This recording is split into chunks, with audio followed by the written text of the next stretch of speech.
Dakwah Ismi dengan klik subscribe dan aktifkan tanda loncengnya. Lagi-lagi Bani Israel yang lupa diri sama Allah masih dikasih anugerah, ditolong terhindar dari teriknya matahari. Allah kasih awan yang sejuk. Di situ Allah memberikan hikmah yang bisa kita ambil, Ibu. Allah itu najan kita pernah bersalah, Allah itu najan kita pernah hilaf, najan kita melakukan kesalahan dan belum sempurna dalam mengabdi kepada Allah, asalkan terus meminta mendekat kepada Allah, ya, asalkan terus mencari perhatian Allah, Allah itu akan tambah sayang sama kita, Ibu. Lihat Bani Israel aja yang songong, habis songong ditolong songong lagi, habis songong ditolong lagi, songong lagi. Ya, nah habis songong dimatikan, dibangkitkan sama Allah biar bersyukur, pun dikasih naungan awan di tengah gurun pasir. Kita aja yang bukan di gurun pasir tadi dikasih mendung awan, itu rasanya sejuk, betul tidak? Apalagi yang di gurun pasir. Ini benar-benar pertolongan dari Allah Sang Maha Agung. Lihat lanjutannya pertolongan Allah lagi apa di situ? Wa anzalna alaikumul manna wassalwa. Wa anzalna, dan telah kami turunkan alaikum kepada kalian Bani Israel yang ada di dalam perantauan, yang belum menemukan tempat untuk hidup nyaman, yang belum memiliki tempat bertempat tinggal, yang belum memiliki tempat untuk bercocok tanam sama Allah, karena perginya itu kabur dari Firaun, tidak sempat membawa perbekalan. Kalaupun punya kebun di tempat sebelumnya, tidak sempat memanen untuk dibawa kabur sebagai bekal. Nah, di tempat yang tandus Allah turunkan manna, makanan manis seperti madu. Dari literatur yang ditemukan, manna ini seperti gumpalan salju, rasanya manis dan dingin. Dan ini adalah sajian dari surga. Di daerah tempat Bani Israel itu terdampar ketika sudah menyeberangi lautan selepas dikejar oleh Firaun, di situ ada pohon-pohonan yang menghasilkan diduga manna. Namun dari literatur, dari penyelidikan sejarah, manna di situ getah dari sebuah pohon kecil-kecil dan rasanya memang manis. Tapi bukan itu yang dimaksud oleh Allah di dalam ayat ini. Manna ini turunnya adalah di ba'da subuh, di pagi hari sampai terbit matahari. Itu adalah makanan bergizi, produksi dari surgawi. Jadi itu penyejuknya, Ibu, ibarat sausnya, ibarat itu fla. Untuk mencocol peranti nyoleknya itu adalah salwa, celupannya manna.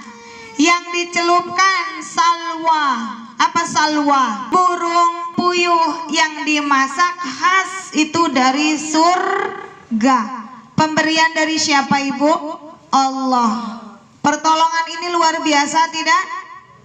Artinya bangsa Bani Israel sudah merasakan makanan surgawi sebelum dia mati.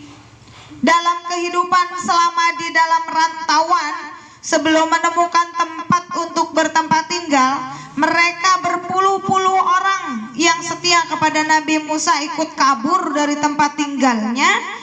Ya, mereka diberikan makanan langsung oleh Allah lewat malaikatnya di setiap pagi hari dan disuruh dihabiskan, Ibu. Jangan tunda. Ibarat kita kalau suka dapat makanan tuh jangan dihabisin buat besok lagi, disisain gitu ya. Masukin kulkas nanti buat besok, takut nggak ada jadi tinggal makan lagi, betul? Nah, ini dilarang sama Allah, suruh habiskan hari itu karena besok akan datang lagi jatah dari Allah. Dan Allah memerintahkan apa di situ lanjutannya? Kulu min thayyibati ma razaqnakum. Kulu, makanlah, min dari thayyibat yang baik-baik. ma razaqnakum, apa yang kami sudah rizkikan kepada kalian. Jadi kita itu suruh memakan rizki yang baik apa yang buruk? Hasil halal apa hasil haram? Kalau yang haram ditambahkan dikit ke yang halal, boleh tidak?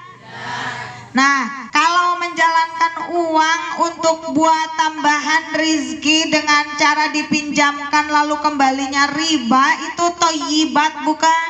Kalau ngambil dari lemari orang untuk dimakan atau ngambil dari rumah orang untuk dimakan tanpa izin, itu thayyibat bukan? Ngambil dari dompetnya suami untuk beli sayuran buat anak-anak, itu thayyibat bukan? Kalau tanpa izin itu bukan thayyibat. Yang thayyibat harus dijamin kehalalannya, halal cara mendapatkannya dan halal cara memasaknya, serta halal zatnya yang dimasak, jangan yang dilarang seperti darah atau daging babi. Wa ma zalamuna walakin kanu anfusahum yadlimun. Wa ma, dan tidaklah siapa yang disuruh makan thayyibat berani mencampur yang tidak thayyib. Siapa yang dikasih nikmat sama Allah ditolong bukannya bersyukur, marah sibuk minta lagi. Siapa yang sudah dikasih nikmat sama Allah tidak mau bersyukur, tidak tahu terima kasih, mereka orang-orang zalim, betul? Allah bilang di situ, wama, dan tidaklah zalamuna, mereka menzolimi kami, menzolimi Allah. Walakin, akan tetapi, kanu, mereka adalah anfusahum, terhadap diri mereka, yadlimun, menzolimi. Dari sejarah dinyatakan, Ibu, karena merantaunya itu berpuluh-puluh tahun, bahkan dengar informasi itu sampai di titik 40 tahun, Bu, 40 tahun pagi-pagi makan manna salwa, manna salwa, manna salwa, terus besok dikasih lagi manna salwa, manna salwa. Kalau yang memberikan Allah, apa boleh kita merasa bosan? Hari ini bersuamikan Arif, besok Arif, minggu kemarin Arif Faisa, yang dulu juga Arif Faisa, nanti minggu depan Arif Faisa lagi. Itu boleh nggak? Belu bin blenger. Nikmati aja, jangan ada rencana tuker-tuker suami. Mau enaknya kayak gimana ga, itu nikmat dari Allah. Lihat Bani Israel selama 40 tahun makan manna salwa, manna salwa. Akhirnya mereka blenger dan itu ditolak. Kata Allah, makan, habiskan, ambil secukupnya lalu dimakan. Setelah itu begitu matahari itu bersinar, makanan itu langsung lenyap, diangkat lagi oleh malaikat. Siangnya sudah tidak ada makanan lagi. Akhirnya mereka yang udah belenger, kan ada orang yang belengeran, makan itu lagi, gantilah suasana yang lain gitu loh. Ada kan orang model begitu?